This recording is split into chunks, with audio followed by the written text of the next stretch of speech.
Hey, what's going on? You heard me first time. Wanted to respond to you before I went to work.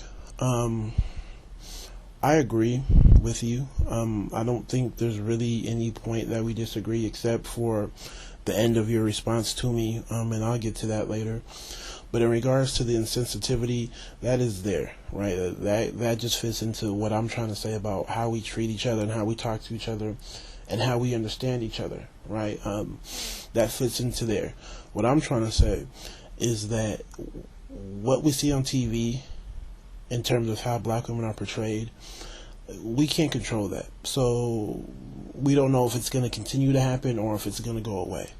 All I'm trying to say is that the severity of it can be managed, and we can start to let black women know that even with what's on TV, right, you don't have to necessarily feel awkward about how you look or be overly sensitive because you have black men who are saying that you are okay physically. It's more than that.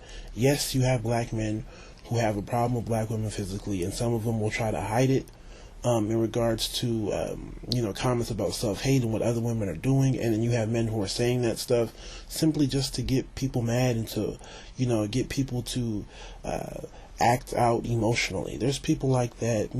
I tend to block those people out. I don't highlight their comments and I don't focus on it because I know what they're trying to do.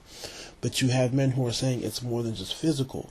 So what I'm trying to say is that, yeah, we're not going to take away the impact that has on black women, especially little girls, but I think we can deal with it and manage it if the women will be more open to listening to the whole idea that it's more than just physical. It's more so attitude and personality. But if you are a black woman and you feel like you don't have the relationship that you want because black men are conditioned against you physically, what you see on TV is going to be even more potent in terms of conditioning you and getting you to feel a certain way. But if you're a woman who understands that our issues may be more than just physical, then even if you are bombarded with black women who are represented by biracial women, it's not going to hurt as much. Right? It's not going to hurt as much, and I think you can actually feel better about yourself and move on. So that's what I'm trying to say. That's what I'm trying to highlight. So I think we're on the same side of the coin in terms of this argument. I'm just trying to say, we have to figure out how significant is it. And right now, I think people are overestimating the significance of seeing black women being portrayed by biracial and some of the things that other women get to do, right? And my point still stands in regards to, even with all that being said, there are women in real life, non-black women in real life, who are so envious of black women. Now, they're not going to tell you because you're a woman. This is why it pays to listen sometimes. Like, you have men, like myself, who have heard these women speak and who are so awestruck about what the physical nature of black women. I remember just growing up, going to dances or just going out and just talking to people, and it was just like, wow, look what these black women can do in terms of how they control their physical nature. I think black women need to hear that as well to help them with those issues. That's why I brought up the whole point of what these non-black women were saying to me and other black men in regards to how they admire the physical nature of black women. Okay, in regards to just how they control their sexuality and just in terms of, their physical presence, this, how they move, how they dance, how they carry themselves, their confidence, right? And I think black women need to hear that, because oftentimes what happens is women, you guys compare each other, so it'll be on some, I wish I had the hair of this type of group. I wish I had the facial features of this group. I wish I had the skin tone of this group. And black women feel like they're bringing nothing to the table. But in reality, like I said before, you have other women who wishes that they can move like black women and who can work with what, their mama gave them, quote unquote. And I think I had that example in my video response to yours about the whole stripper. When I went to my first bachelor party, there was all kind of strippers there, black, white, I think there was a couple of Latinas, and they were all pretty much the same, but everybody was gravitating towards the black chick because of the way she moved, the way she, had just commanded her sexuality. Right? I'm not trying to be barbaric, but what I'm trying to say is you guys also bring something to the table that other women admire. But when we don't focus on all those things that I talked about, you're going to have black women who are going to be overly sensitive and overly insecure. Right?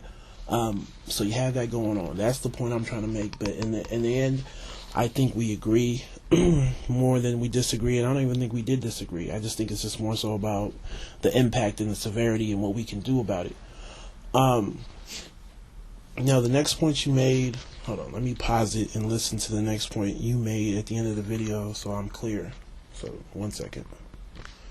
Okay, and the last point you made about the white trumps black, you said that it's more so about a racial thing. So if white people feel like they are above black people in the racial hierarchy, or if that is, one of the one of the hidden rules in terms of American society, this means that a pretty much unattractive white chick will feel like she can go up and bag a well-to-do black dude.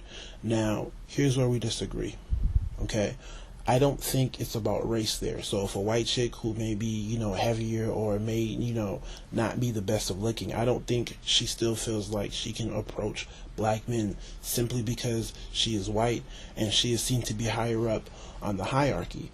I don't feel like that's what's going on, right? I feel like it's more so this is what they see black men doing. Okay? Like I said before, we as black men are the only group of men that have a wide acceptance in terms of what's physically attractive. Okay? Go out on the street and, how many black men do you see with thicker, almost plus-size women? We open up the door for that. Right? We as black men made it comfortable for a whole bunch of women to be comfortable in their own skin and not feel like they have to be a twig. Now, unfortunately, because we've had such a wide acceptance of what's attractive, right, what does that mean? Okay, it means that you're going to have women who feel like they can be anyhow, and at least black men will like them. That's a mistake we made. Yes, we like them skinny, petite, thick. Some black men even like them a bit heavier. But we still have a range.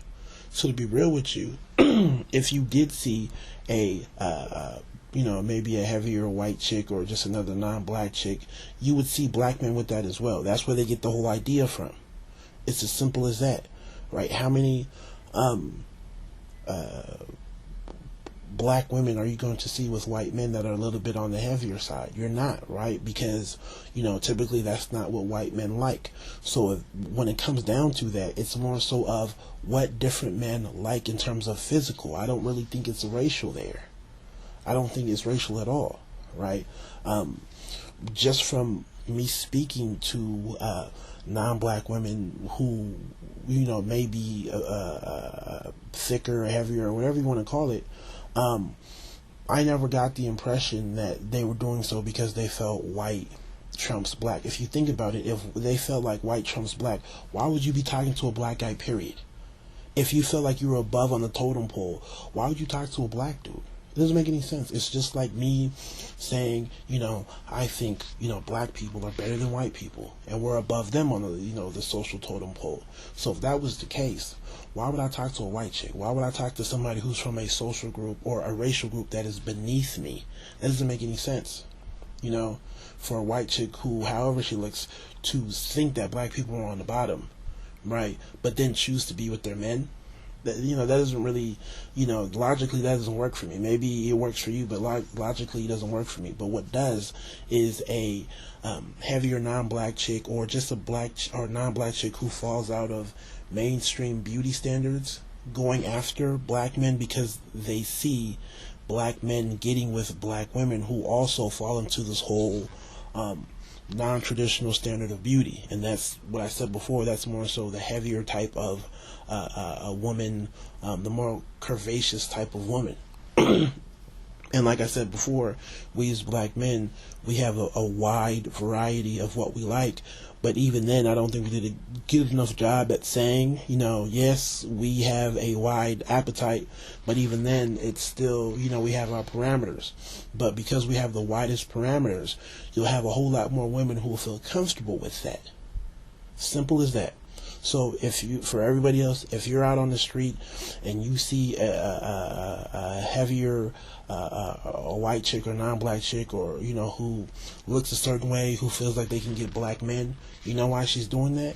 Because she has seen black women who may have her shape, or who may remind her of herself, and says, well, if black men like this out of black women, I kind of mirror this black woman in terms of my size and my shape and all this other good stuff, so I'm going to like black men as well. Right? And that's all it is. Women will go for the men that like them. Right? And we open up the door to women, for allowing women to be heavier and go against the whole European physical body type standard of beauty. So you guys take it easy. God bless.